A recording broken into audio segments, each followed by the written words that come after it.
दोस्तों, इस संसार में कई प्रकार की नकारात्मक शक्तियां मौजूद हैं जो प्रत्यक्ष अथवा अप्रत्यक्ष रूप से हम मनुष्यों पर प्रभाव डालती है। हालांकि गरुड़ पुराण का प्रेत कल्प हमें इस संदर्भ में विस्तार से जानकारियां प्रदान करता है। यह हमें बताता है कि आखिर कैसे कोई जीवित व्यक्ति मरने के बाद प्रेत बन जाता है और कैसे वो हम मनुष्यों को अपनी शक्तियों से प्रभावित करता है।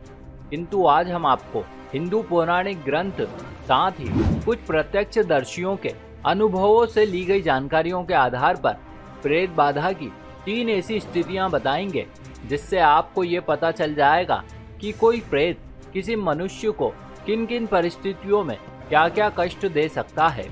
नमस्कार और एक बार फिर स्वागत है आप सभी का आपके अपने वीडियो कलश यूट्यूब चैनल पर।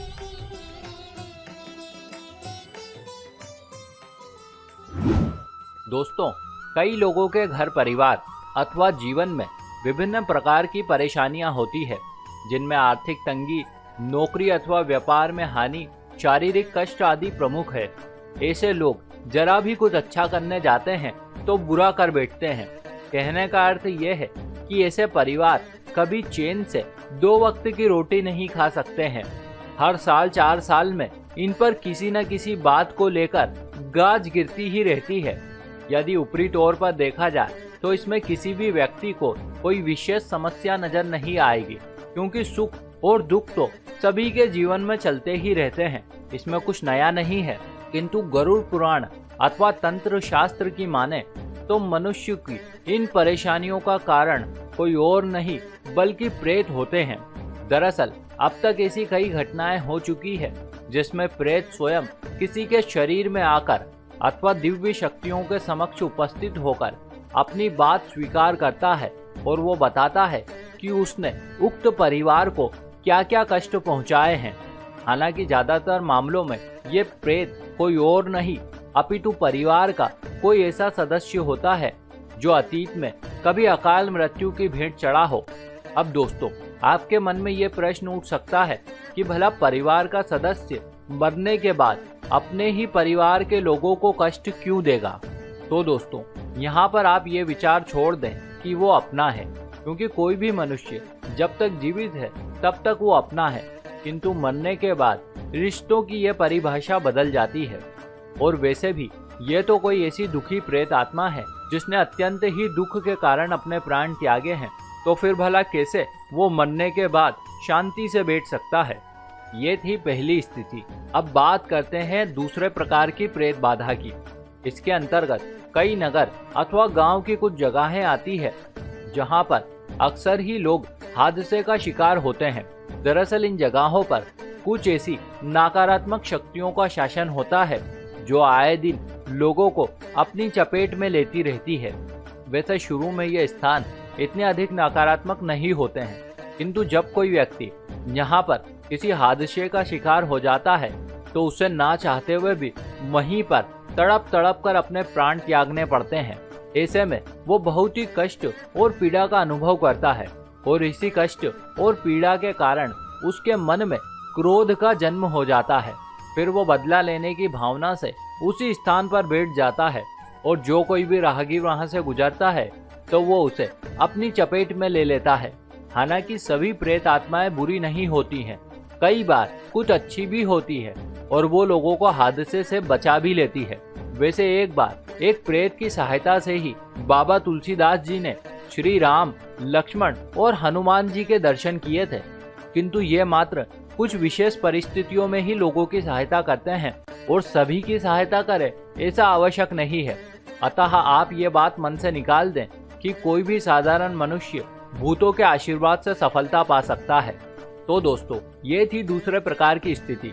अब बात करते हैं तीसरे प्रकार की प्रेत बाधा की। इसके अंतर्गत वे लोग आते हैं जो बहुत ही भले चंगे होते हैं, किंतु अचानक ही किसी विशेष प्रकार की शारीरिक पीड़ा जैसे उच्च रक्तचाप, बेहोशी, शरीर में कंपन अथवा कभी कभी तो दिल का दौरा या पागलपन आदि जैसी अनेक बीमारियों से ग्रस्त हो जाते हैं। लेकिन दोस्तों, आपको ये जानकर हैरानी होगी कि मनुष्यों की ऐसी दशा के पीछे अप्रत्यक्ष रूप से प्रेतों का हाथ हो सकता है।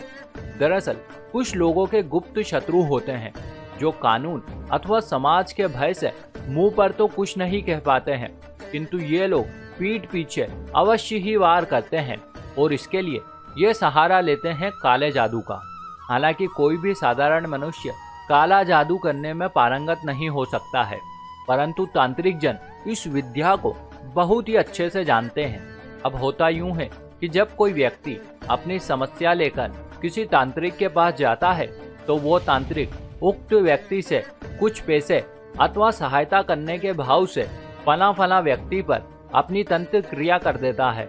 हालांकि तंत्र एक अत्यंत ही प्राचीन विद्या है और भगवान शिव से ही इसकी उत्पत्ति हुई है और अथर्ववेद में इसका विस्तृत वर्णन भी किया गया है और इसका 80% हिस्सा शुभ कार्यों के लिए उपयोग किया जाता था, परंतु कलयुग में लोगों ने इसका 20% हिस्सा अपने स्वार्थ पूर्ति हेतु काले जादू के रूप में प्रयोग करना शुरू कर दिया, जिसमें मारण, मोहन, उच्चाटन, वशीकरण इत्यादि 6 प्रकार की क्रियाएं सम्मिलित होती हैं। लेकिन कोई भी क्रिया प्रेत अथवा नकारात्मक शक्तियों के बिना संपन्न नहीं हो सकती है। जैसे हम बात करें मारण अर्थात मुठ विद्या की, तो कोई भी तांत्रिक इस विद्या का प्रयोग तब करता है जब वो किसी व्यक्ति को जान से मारना अथवा उसे कोई गंभीर क्षति पहुंचाना चाहता है। इसके अंतर्गत वो सबसे पहले एक कच्ची हांडी में काले उड़द लेकर शमशान में जाता है। फिर वो वहां पर कुछ मंत्रों का उच्चारण करके नकारात्मक शक्तियों का आह्वान करता है, जिससे कि वहां पर उपस्थित प्रेत उस हंडिया में सवार हो जाते हैं और फिर वो तांत्रिक पुनः मंत्रोच्चारण के साथ उस व्यक्ति का नाम लेकर उस हंडिया को उक्त व्यक्ति पर छोड़ देता है जिसका वो अहित करना चाहता है। फिर वो हंडिया हवा में उड़ते हुए उस व्यक्ति के पास जाती है और 3 बार उसका नाम पुकारते हैं। अब यदि वो व्यक्ति जवाब दे दे तो उन दानों की सहायता से प्रेत वहां पर उपस्थित होकर उस व्यक्ति पर घात अर्थात प्रहार करता है। परिणाम स्वरूप उक्त व्यक्ति को दिल का दौरा अथवा कोई अन्य प्राण घातक प्रहार सहना पड़ता है और यदि वो व्यक्ति कमजोर है तो उसी क्षण उसकी मौत भी हो सकती है। किंतु यदि वो व्यक्ति जवाब नहीं देता है अथवा वो अत्यंत ही सकारात्मक प्रवृत्ति का मनुष्य है तो ये शक्ति वापस लौट जाती है और उस व्यक्ति का कोई भी अहित नहीं होता है। हालांकि व्यवहारिक दृष्टिकोण से देखा जाए मित्रों, तो यह सर्वथा अनुचित है और बड़े ही शर्म की बात है कि कोई भी मनुष्य शत्रुता अथवा बदले की भावना में इतना अंधा हो सकता है कि वो किसी व्यक्ति के प्राण तक लेने के लिए उतारू हो जाए। और वैसे भी मित्रों, भला आज तक शत्रुता से किसी का कोई लाभ हुआ है? जो अब होगा। इसीलिए यदि किसी से शत्रुता निभानी है तो सबसे पहले अपने क्रोध से निभाओ, जो आपको इस प्रकार के नकारात्मक कृत्यों को करने के लिए प्रेरित करता है। बस केवल तब ही आपका और इस संसार का कल्याण संभव है। तो मित्रों, ये थी वे परिस्थितियां जब कोई मनुष्य किसी प्रेत बाधा से ग्रस्त होता है। हालांकि ये भी हो सकता है कि आप भी किसी ऐसे ही दौर से गुजर रहे हो, लेकिन इस सब के लिए आपको तनिक भी चिंतित होने की आवश्यकता नहीं है, क्योंकि मारने वाले से हमेशा बचाने वाला बड़ा होता है। यदि संसार में कुछ एक नकारात्मक शक्तियां हैं, तो उससे कहीं गुना अधिक सकारात्मक शक्तियां भी है जो बड़े से बड़े संकट को पल भर में टाल सकती है। अब ये आप पर निर्भर करता है कि आप किसे चुनते हैं। वैसे गरुड़ पुराण पर हमने और भी कई वीडियो बनाए हैं, जिनकी लिंक हमने नीचे डिस्क्रिप्शन बॉक्स में दी है, जिन्हें देखकर आप बहुत सी नई नई बातें जान सकते हैं। इसी के साथ हमारी ये जानकारी भी यहीं समाप्त हुई। आशा करते हैं ये आपके लिए बहुत ही उपयोगी सिद्ध होगी। ऐसे और भी वीडियो देखने के लिए अभी सब्सक्राइब करें वीडियो कलेश यूट्यूब चैनल को। साथ ही साथ इस वीडियो को ज़्यादा से ज़्यादा लोगों के साथ शेयर करें और अब से आप हमें फेसबुक पर फॉलो करना ना भूलें, ताकि चारों ओर धर्म रूपी प्रकाश फैल सके। आप सभी मित्रों का बहुत बहुत धन्यवाद।